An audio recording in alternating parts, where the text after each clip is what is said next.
Assalamualaikum warahmatullahi wabarakatuh. Alhamdulillahi rabbil alamin. Wassalatu wassalamu ala asrafil anbiya'i wal mursalin wa ala alihi wa ashabihi rasulillahi ajma'in. Yang terhormat Ustadz Firdaus selaku guru PAI dan teman-teman yang saya cintai. Pertama dan utama sekali, marilah kita panjatkan puji dan syukur kita kepada Allah Subhanahu wa Ta'ala yang telah memberikan kita rahmat dan karunia-Nya sehingga kita masih diberikan kesehatan di tengah pandemik virus corona ini. Salawat beriring salam tak lupa kita anjung tinggikan kepada Nabi besar kita, yakninya Nabi Muhammad sallallahu alaihi wasallam yang telah membawa kita ke zaman yang serba canggih seperti yang kita rasakan pada saat sekarang ini. Akan ceramah mengenai waktu. Hadirin yang saya hormati, waktu adalah hal yang sangat penting dalam kehidupan kita. Kemarin adalah sejarah, hari ini adalah usaha, dan esok adalah misteri. Apa yang kita lakukan pada hari ini akan berdampak kepada hari esok. Masih banyak orang yang beranggapan waktu luang adalah waktunya untuk bersenang-senang. Contohnya adalah orang-orang yang menghabiskan waktunya untuk berselancar di dunia sosial media dan meninggalkan sholat 5 waktu. Padahal sholat 5 waktu adalah hal yang wajib untuk dilakukan oleh umat muslim. Yang kedua adalah orang yang menghambur-hamburkan hartanya untuk melakukan hal yang tidak berguna. Padahal harta tersebut dapat digunakan untuk hal-hal yang bermanfaat, seperti berinfak, bersedekah, dan berzakat. Yang ketiga adalah anak muda yang melakukan hal yang dibenci oleh Allah Subhanahu wa Ta'ala. Banyak anak muda yang beranggapan masa muda digunakan untuk bersenang-senang dan masa tua digunakan untuk bertaubat. Jika prinsip itu kita pegang, maka sama halnya dengan kita tidak mengerti, tidak memahami pentingnya menghargai waktu. Bagaimana jika waktu kita hanya cukup untuk hari ini? Kita tidak bisa lagi untuk bertaubat. Kita akan menyesal nantinya kenapa kita tidak melakukan hal-hal yang diridhoi oleh Allah.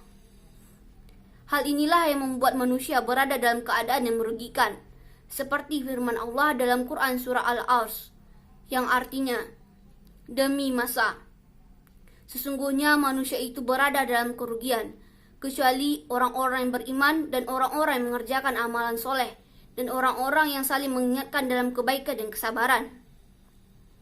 Banyak orang yang beranggapan jika waktu di dunia ini sangatlah panjang, padahal waktu di dunia ini sangatlah singkat. Satu hari di akhirat sama halnya dengan 1000 tahun di dunia. Misalkan kita hidup selama 63 tahun, maka hanya beberapa jam saja di akhirat. Oleh karena itu teman-teman, marilah kita memanfaatkan waktu kita untuk sebaik-baik mungkin untuk melakukan hal-hal yang diridhoi oleh Allah Subhanahu wa Ta'ala. Cara yang terbaik untuk kita memanfaatkan waktu kita sebaik mungkin adalah dengan cara mengamalkan Al-Quran, membaca, menghafal, dan mengamalkannya. Ketika kita membawa Al-Quran, setan akan biasa-biasa saja. Namun ketika kita mulai membukanya, setan akan mulai curiga. Ketika kita membacanya, setan akan mulai gelisah. Ketika kita menghafalkannya, setan akan mulai kejang-kejang. Dan ketika kita mengamalkannya, setan akan mulai stroke. Oleh karena itu teman-teman, marilah kita mengamalkan Al-Quran dan melakukan hal-hal yang sebaik mungkin di masa muda kita ini. Oleh karena itu, kita harus memanfaatkan waktu ini dengan sebaik mungkin, karena apa yang kita lakukan sekarang akan berdampak kepada keesokan harinya. Kita pun tidak tahu kapan kita akan diambil oleh Allah Subhanahu wa Ta'ala. Demikianlah pidato singkat saya. Hal yang dapat saya simpulkan adalah banyaknya manusia yang belum memanfaatkan waktu dengan sebaik mungkin.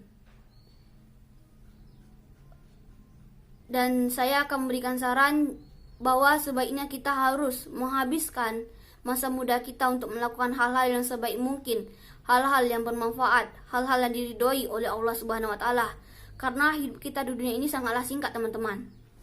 Oleh karena itu, Apabila ada kekurangan dalam ucapan dan pelafalan, saya mohon maaf. Dan terima kasih telah mendengarkan ceramah singkat saya. Saya ucapkan wabillahi taufiq wa hidayah. Wassalamualaikum warahmatullahi wabarakatuh.